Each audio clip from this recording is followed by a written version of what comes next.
તો અમદાવાદમાં international flower show શરૂ થશે। રિવરફ્રન્ટ ઇવેન્ટ સેન્ટરમાં ફ્લાવર શો 2026નું આયોજન।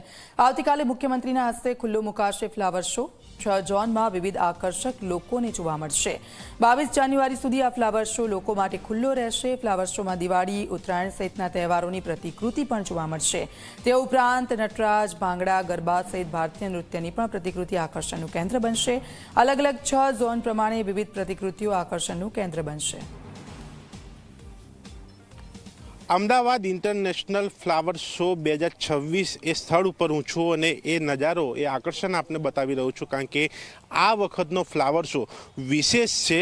સૌથી લાંબા દિવસ ચાલનારો ફ્લાવર શો, તેમાં અલગ અલગ પ્રતિકૃતિઓ એ ફ્લાવરથી શણગારેલી અહીંયા જોવા મળી રહી છે અને પ્રાકૃતિક સંસ્કૃતિથી લઈને આધુનિક ટેકનોલોજી સુધીની આખી સફર જે છે એ 6 ઝોનમાં આ ફ્લાવર શોની અંદર એ દર્શાવવાનો પ્રયાસ કરવામાં આવ્યો છે।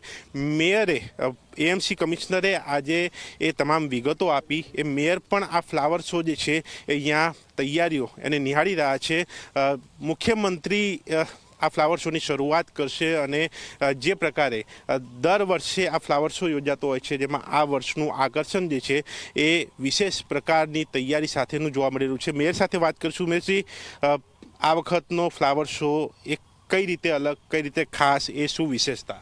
આપણા ભારત દેશની જે વિવિધતામાં એકતાના લોખંડી મહાપુરુષ સરદાર વલ્લભભાઈ પટેલજીને સન્માન આપતું એક ફોટો ચિત્ર ફૂલના માધ્યમથી રજૂ કરવામાં આવ્યું છે।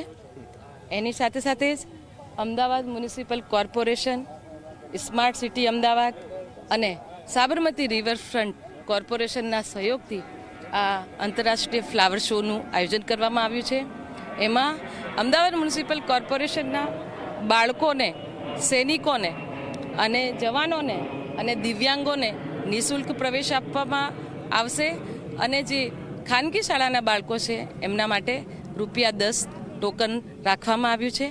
એની સાથે સાથે આ ફ્લાવર શોની જે વિવિધ કૃતિઓ છે, પ્રતિકાત્મક કૃતિઓ, એમાં લોક ઉત્સવ હોય કે સ્પોર્ટ્સમાં જેટલી સિદ્ધિઓ હાંસિલ કરી છે એ, શિક્ષણ ક્ષેત્રે સિદ્ધિઓ હાંસલ કરી છે એ, અને હાઈ સ્પીડ રેલ અને અનેકાનેક નવીનીકરણ ઉર્જાના જે સ્ત્રોતો છે, જે ભારતે સિદ્ધિઓ હાંસલ કરી છે, બધી જ રજૂઆતો, બધી જ કૃતિઓનું અહીંયા પ્રતિકાત્મક ફૂલોના માધ્યમથી રજૂ કરવામાં આવી છે। મેયરશ્રી, લાગે છે આ વખતે એ ફ્લાવર શોની એ મુલાકાતીઓની સંખ્યા એ પણ વિક્રમ સર્જી શકે છે?